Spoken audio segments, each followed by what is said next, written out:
Evil Pixel. Starfox for the Super Nintendo is and will always be known as a groundbreaking game for its time.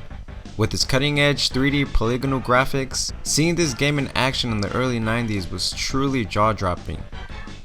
Now I remember playing this game so many times over and over again, not just for the gameplay and graphics, but because of the different paths you can take to get to Andros.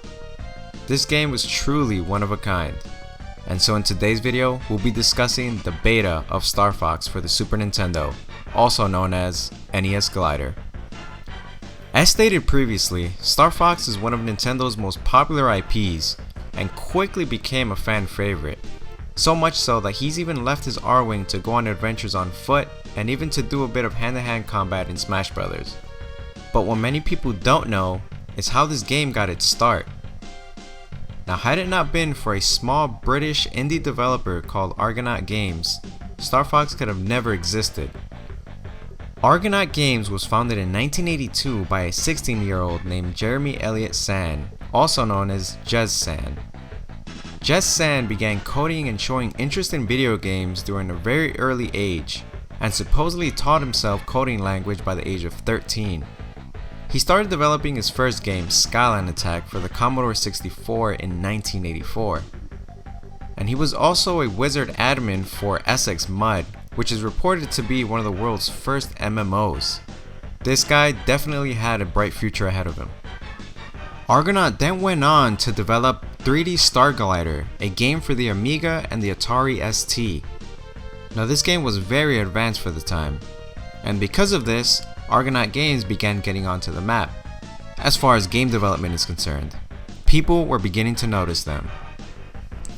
In 1986, thanks to the release of Starglider, Argonaut Games was finally seeing a good amount of profits, and due to this was able to hire others to further expand. Argonaut accomplished an incredible feat. They managed to successfully design 3D models for the NES and the Game Boy, becoming the very first developer to do so. Now because of this, Nintendo's higher-ups took notice of Argonaut Games' talents, and made a deal with the staff to use their services. Now what they had done to gain the interest of Nintendo, Jez Sand said, they had the Nintendo logo drop down from the top of the screen, and when it hit the middle, the bootloader would check to see if it was in the right place. Now the way Nintendo had engineered their games is that they would boot only if Nintendo dropped down to the correct place on the screen. And Argonaut had modified this so that they could drop down any word, but with the resistor and the capacitor installed. Now this meant that Argonaut could make the game think that it had read the text and successfully boot, essentially circumventing the Nintendo's copyright protection. Definitely a way to get Nintendo's attention.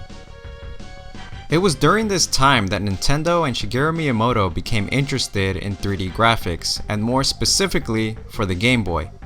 They took notice of a project being led by Mindscape known as Eclipse or Lunar Chase. Nintendo then took over and had Dylan Cuthbert of Argonaut Games help with the project. With Cuthbert's help, they implemented the 3D polygonal graphics and the new game titled X. The Japanese gaming magazine Famitsu listed X as one of the 4 most influential Game Boy games ever released. Now unfortunately, X was only released in Japan and never came to North America. This collaboration had Nintendo asking for more work from the young Argonaut Games. Now as Argonaut Games got busy building a prototype for Nintendo, they managed to create an interesting demo running on the NES console. This prototype was deemed NESglider. The name NESglider came to be due to the fact that it was similar to their Starglider game previously released. It's important to keep in mind that the SNES was recently released, and they were also busy at work building a prototype for that new console as well. And soon after, all of their efforts began going towards the prototype of the new Super Nintendo. Now unfortunately, due to the fact that the Super Nintendo was not built to support 3D graphics, the Super Nintendo prototype of NESglider was pretty rough as far as the performance is concerned. The graphics were very shaky and somewhat laggy for the time. It was at this point that Jez told Nintendo, "This is as good as it's going to get, unless they let us design some hardware to make the Super Nintendo better at 3D." Now Nintendo did see reason in this and agreed with Jez and invested £1 million for the new hardware to be developed. This product was given the codename Mario, which stood for Mathematical Argonaut Rotation and Input-Output, but later renamed the Super FX chip. Now the chip would render 3D polygons that would assist the Super Nintendo in rendering 2D effects. The chip would actually be placed on the game cartridge, and this allowed the Super Nintendo to finally utilize 3D graphics, which honestly by today's standards is really crappy, but back then it was absolutely groundbreaking. Now the NES Prototype was fairly straightforward. The game would put players in the cockpit of what appears to be a tank, with a very impressive POV of the inside with the driver's console fully displayed, along with the radar with all the enemies. The players would then drive around and destroy enemies with a cannon blast or a laser attack. How these attacks are performed is unknown to me. The game would allow players to move around in any direction as well as point their cannon vertical in any direction to align a shot as well. The prototype also displayed what I can only assume are coordinates as to where the player is on the map. This is displayed on the lower right hand side. This prototype was far beyond any other Nintendo or Super Nintendo game I had ever played at the time. Argonaut Games then gave the prototype NESglider to Nintendo to allow them to improve on aspects they saw fit in a collaboration between both companies. Shigeru Miyamoto from Nintendo was made the producer for the game that was to be made with this technology, and he handpicked his own developers, artists, and other people from Nintendo so that NESglider would have a more Nintendo feel to it. Miyamoto, however, wanted the game to feel more kid-friendly and cartoony. Argonaut then gave Nintendo the idea to put the players in space and fly to other planets, as opposed to the way the prototype had the players just roam around on Earth. Now in order to keep the game from becoming stale and boring, Miyamoto decided to make the protagonists of the game animals. And the reason why he made the squad leader a fox was due to a nearby shrine that sparked the idea in Miyamoto. Miyamoto created several puppets and photographed them to use as the artwork for the cover of the Starfox game. The reason for this was because Miyamoto was a fan of English puppet dramas such as Thunderbirds, so he wanted to use these features for the new IP. And he actually revisited this idea at Nintendo Direct's 3D conference a few years ago for the Star Fox Zero announcement. This is also where he expressed how he got the ideas for Fox McCloud.